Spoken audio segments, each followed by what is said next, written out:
All right, so this is the time of year, February through really February, we start really looking at student retentions and seeing um, who's falling behind and needs extra support, and start contacting parents about that. And this year, it seems to be more than in a normal year.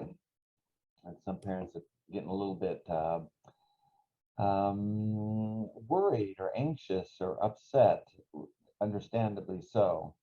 So today, what I wanted to do is I want to um,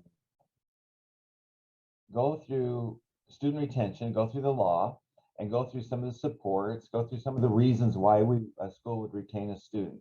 And I have with me today Mrs. Mendonca, who is our Director of Assessment and Intervention and Data and all that support. We will have, I'm sure, Ms. Garrison join us, who she is the Director of Curriculum and Instruction.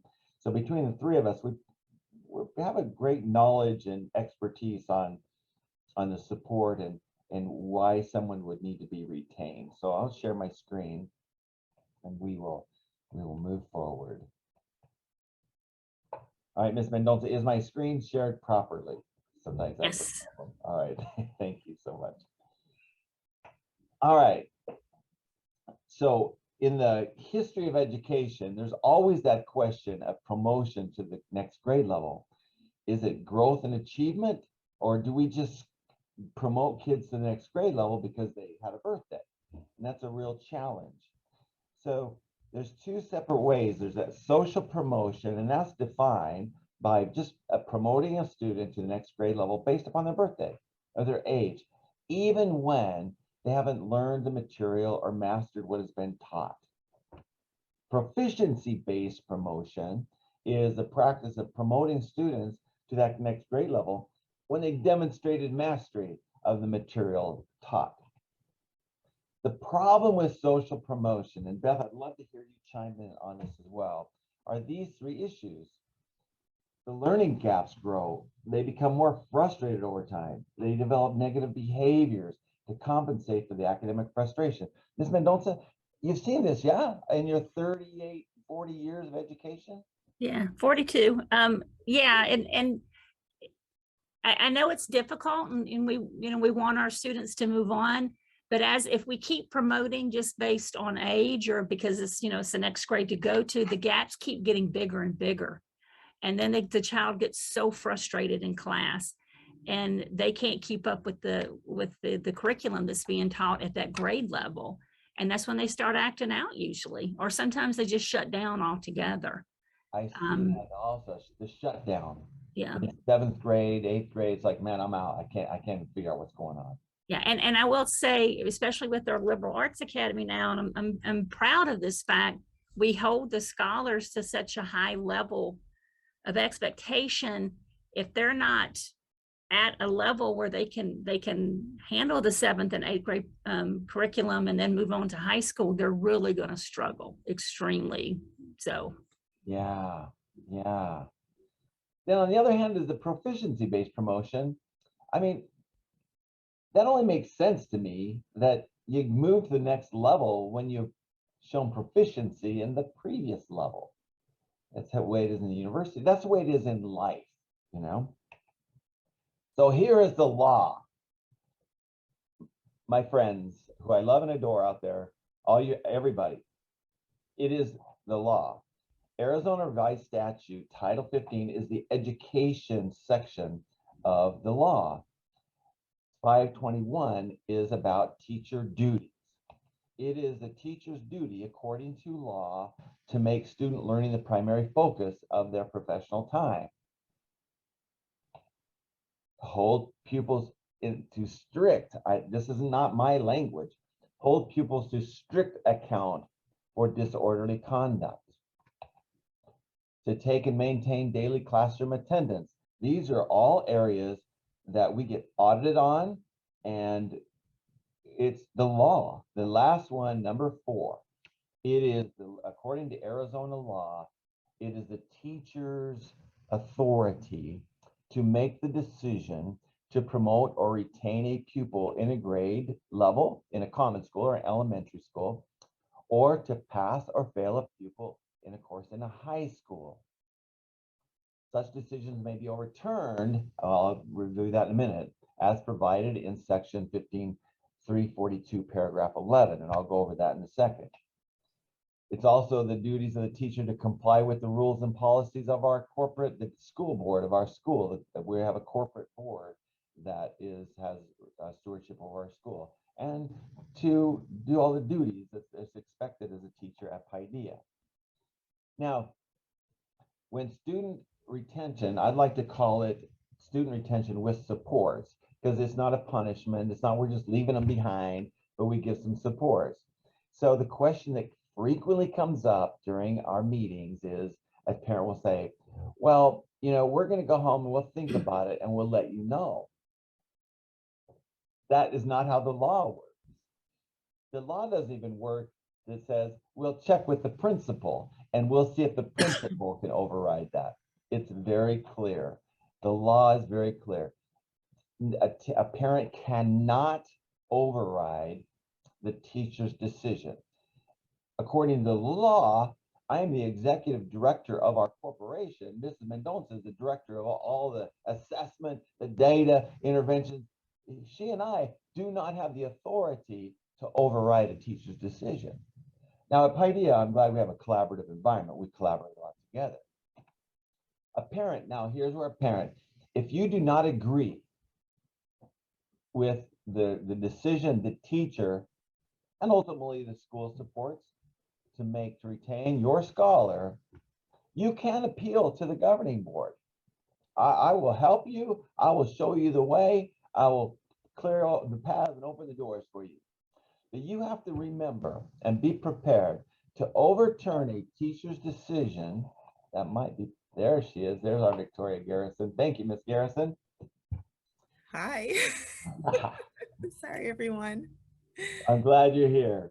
So to override a teacher's decision to retain a student, it is up to the student. The burden of proof to move to the next grade level is the student. The student, of course, the parent's going to be there to help, but the student has to demonstrate to the governing board that he or she has mastered the state's academic standards for that grade or course. So if you want to appeal, I'll open the door. I'll set up the meeting. I'll make sure you know when it is. But you have to bring materials and bring all the evidence of proof that your scholar has mastered that grade level, Arizona state standards on that. Now, here are some reasons why we would retain a student. If the student fails, the scholar fails to master the standards as outlined by the state of Arizona, that's one. We report that it's on the report card, right, Ms. Garrison? That's right. Can you help them understand what would they see on the report card that would indicate that? So on the report card, if there are consistent NMs not meeting the standard, that's an indication that the scholar hasn't met those standards throughout the school year and that they may not be ready to move on to the next grade level. And so what if it is like in October and they get that first quarter report card and there's a bunch of NMs? Is that the time for my hair to be on fire? No, not yet. Because, we're not expecting students to totally be mastering those standards right away, right at the beginning. But as we go along, we do want to see the progress, the growth that they're approaching. They should be starting to meet those standards quarter 3 by quarter 4, So if there's consistently throughout each quarter not meeting those standards, then that's a red flag. Right. And so by quarter 3, which is March, right? Isn't that kind of, yes. The start of quarter 3 is January. Yes. So if we're still seeing that same pattern, we should be alarmed, yeah? Yes. Mm-hmm. Okay, the next part doesn't meet as, now, Mrs. Mendonca, could you help us understand this part? That if they don't meet the benchmark as measured by the measure of academic performance. Right. So we give the benchmark test 3 times a year, fall, winter, and spring. And we're looking for growth, but we also look at that percentile. So the 50th percentile is considered average and normal. I don't know what all you have on there, but That's it. if they're down below that 25th percentile, they're going to really struggle in the next grade level. It's just going to make it really difficult because it probably means they're probably a grade level or two below where they need to be. So the 25th percentile really is that high alarm spot. High alarm. And those are students that have been below the 25th percentile that are getting those extra interventions through my intervention team as well. Very good. Now, the other part that we are very serious about is excessive attendance infractions. Now, I have to explain the law on the excessive attendance infractions. Infractions for attendance, which a lot of parents I've spoken with a lot of parents over the last 2 weeks, they did not understand. We always think of attendance as the day that they missed. It also includes if you are tardy, the state counts those minutes towards attendance infractions. And parents, listen very carefully. If you remove a child early, 15 minutes early, 30 minutes early, doesn't matter. If you come and pick up your child early from school, that is an attendance infraction. And when those build up, not only are you depriving your child of the education at the end of the day, which is important, or at the beginning of the day, those will add up to where we either have to retain the child and or give a truancy citation. Now, the state defines excessive absences as 10% anytime during the year, but there's 180 days. So if it's 18 days of infractions, you are excessive. And by the way, I was on a superintendent's call on Tuesday, and they made it very clear that if for any reason, excused or not excused, you will get a truancy citation and your scholar would be retained in that grade level. Now, I in this last, there's so many people trying to call me right now. I was like, don't you know it's my coffee chat? That in this superintendent's meeting, by the way, in 2019, the state average of absenteeism was about at the 12 to 13%, and now it's at 21. This year, the excessive absentee rate has skyrocketed. So the state is calling us and saying, you got to do something about this and do something about it right now. And then next year, we need to put in some supports, which we have some plans.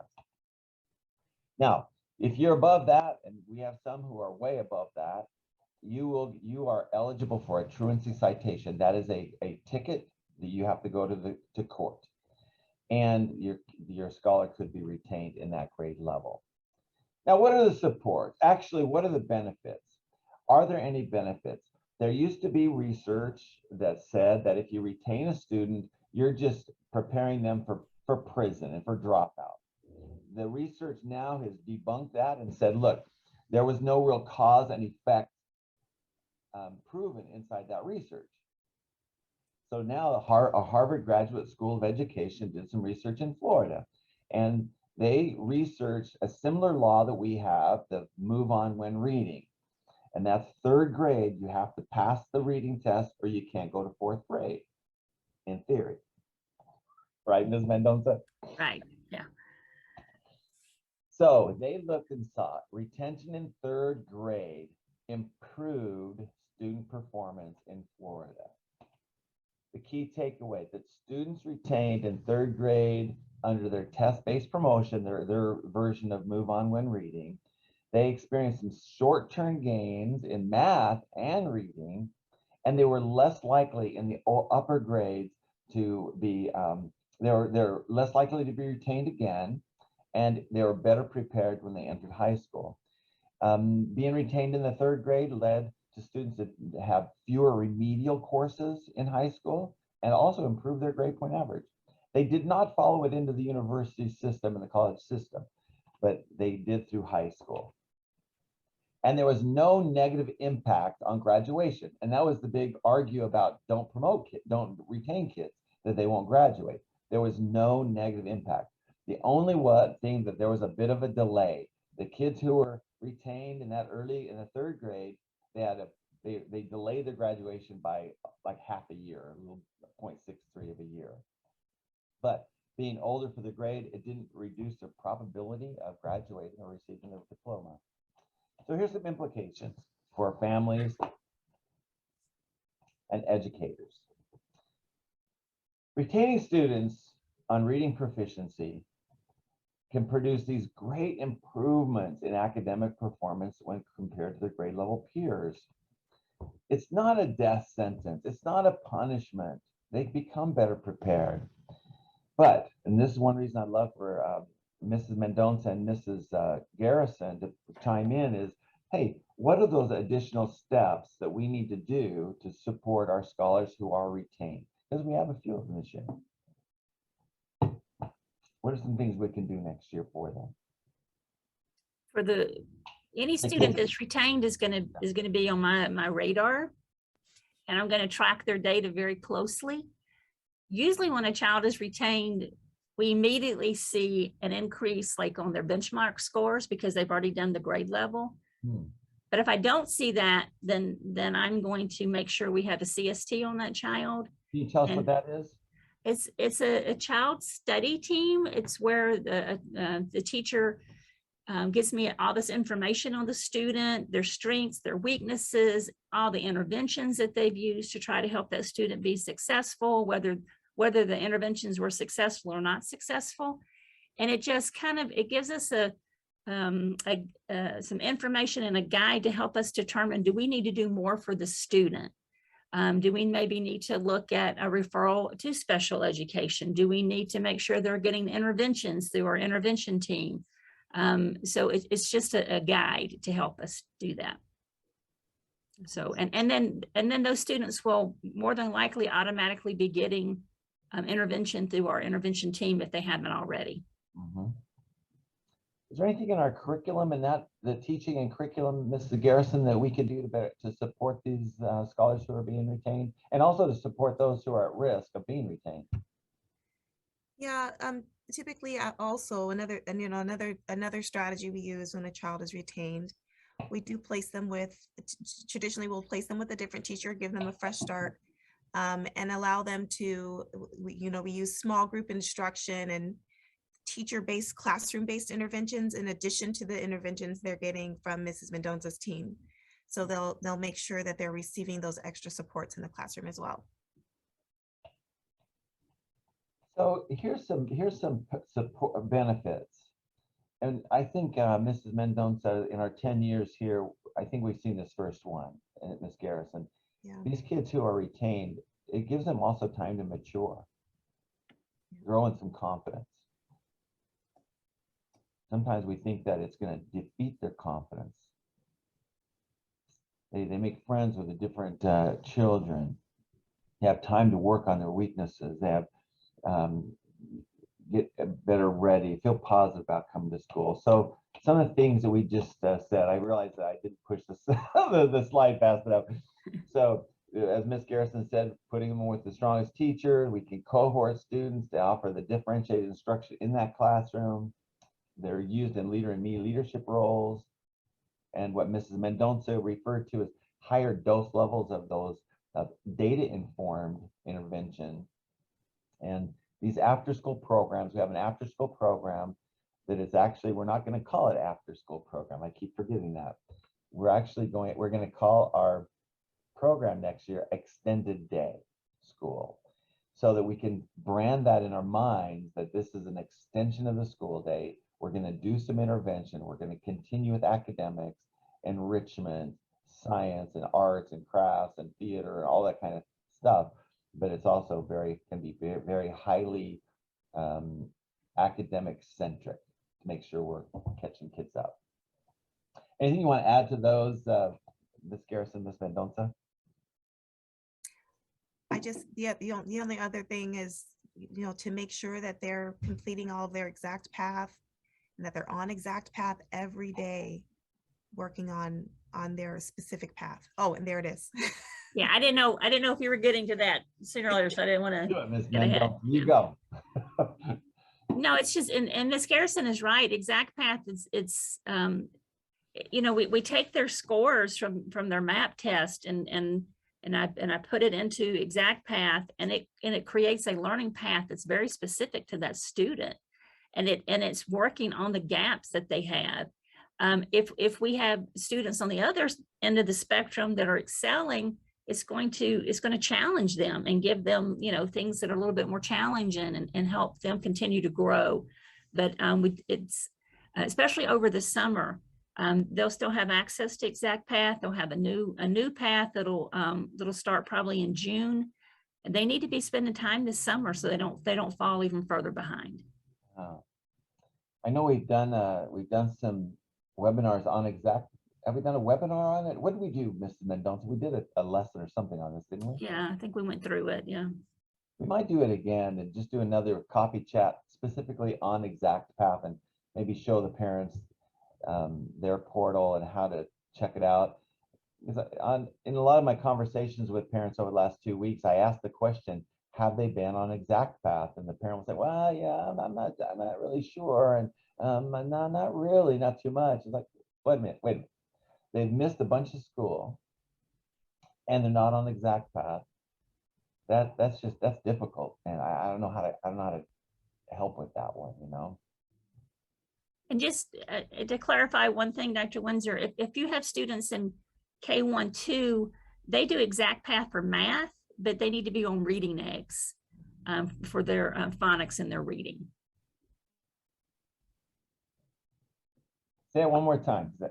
If K2 is on which now? Reading eggs. That's right. Yeah, they can use Exact Path. It won't hurt them, but they have an additional program. It's called Reading Eggs, and the scholars seem to really like it. And there's 3 different programs within Reading Eggs, and there's one that's just for phonics. Fast phonics. Yeah, fast phonics. Yeah, and then there's Reading Eggs, and then there's one called Reading Express for some of the higher level students that are, you know, reading well. But it's a very good program. We do have a question to see. I'll get to my next slide. I think this is pretty much almost the end of this part. Questions and comments. All right. So a parent asked the question. I'm going to stop sharing my screen so we can. Parent asked the question, will summer school be available now that Arizona is on track? Arizona on track has been approved. We are not providing a summer school at Paideia. We just weren't ready. We hadn't gotten prepared for that. Plus, this year we're 10 years old at our campus, and we need to strip all the floors. We've got a lot of repair. Our building's 10 years old, so we are not. But there is a summer program you can do every day as long as right, Mrs. Mendonca? Isn't there Every day. program that you can do? Yeah, do Exact Path and Reading Eggs, right? Yeah, exactly. Exactly Path, Reading Eggs. Yes. Now next year, we'll have we're planning our extended day program. I have a meeting today actually with a group of teachers, and that will be a very powerful program if used by the parents and scholars. Mrs. Mendonca, one of the parents yesterday or the day before said, "Oh yeah, my scholars on Exact Path a lot. I saw no growth though or anything, and I just asked, are you sure?" And she says, "Well, I see him with a Chromebook open. Can you?" So I would suggest the parents have their child log on, and they sit with their child and they look at the child's screen, and it will tell them what they've done and what their scores are. Because you can be on Exact Path, you could be on something else. We want to make sure that they're doing the lessons, doing the practice, and then taking the quizzes. So if they're jumping straight to the quizzes, it's usually not doing any good because they need the lesson. So the parent can sit with them, and maybe we can at one point, Dr. Winsor, I can log on as a student if a parent gives us permission to use their student, or I'll just do a dummy account. but they can see their scores, they can see if they're passing their quizzes, they can see what they're doing.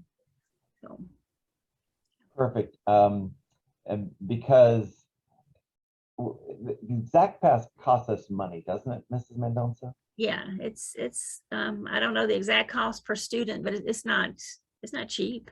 Not cheap. So parents, don't spend a bunch of money on a human out there. You're going to waste money if you go spend a bunch of money on a human tutor, because Exact Path knows better what your scholar needs than any human out there. Now, there's one more thing I want you to do, Mrs. Garrison. Okay, let me just preface by this. If I want to run faster and further, but I never run, I'm never going to run faster or further. The same thing with reading. So, Mrs. Garrison, help us understand what the scholars should be doing over the summer. Well, definitely in addition to getting on Exact Path, they just really need to be reading as much as possible. Real books. Real books. Put books in their hands. We are going to have a library card campaign here at Paideia where we're going to bring in, you'll soon get some information to sign up for a library card through the Phoenix Public Libraries. We have a library right down the street from us, South Mountain Community Library, and you'll get a library card if you sign up for it. You can go to the library as much as you want throughout the summer. They have programming, they have contests, they have prizes, activities, and we're connected with the library. They're connected with us. So we really want all the parents to go out there and participate in that and put books in your students' hands throughout the summer. Read more, and read some more throughout the summer. Now, I and like what work on math facts. and math facts fluency, definitely. And do we have a program for that? Beth, doesn't? Do we have a Well, math? I mean, there's math in an Exact Path. Yeah. All you need is a set of flashcards. Yeah, that's exactly You right. go to the Dollar Tree and get Yeah. flashcards and just drill. Yep. Yeah, I mean the Dollar Tree, exactly. All right, Mrs. Garrison also said a real book. Yes. So we can help you to understand about Lexile levels, grade reading levels, and to make sure that your scholar is actually reading something that's interesting, but also challenging them to the next level. The more you read, the better you're going to become at reading. The more I don't run anymore, but the more I walk and the further I walk, the faster I get and the better I get at walking, the better my cardio is and all that kind of stuff. It's the same with reading. It's the same with math facts. Just got to go out. And Dr. Winsor, on their, when the parents should receive the students' map report at the end of the year. And on that, it gives their Lexile level. So they'll want to look for books, you know, a little below, maybe a little above that Lexile, and not get books too hard.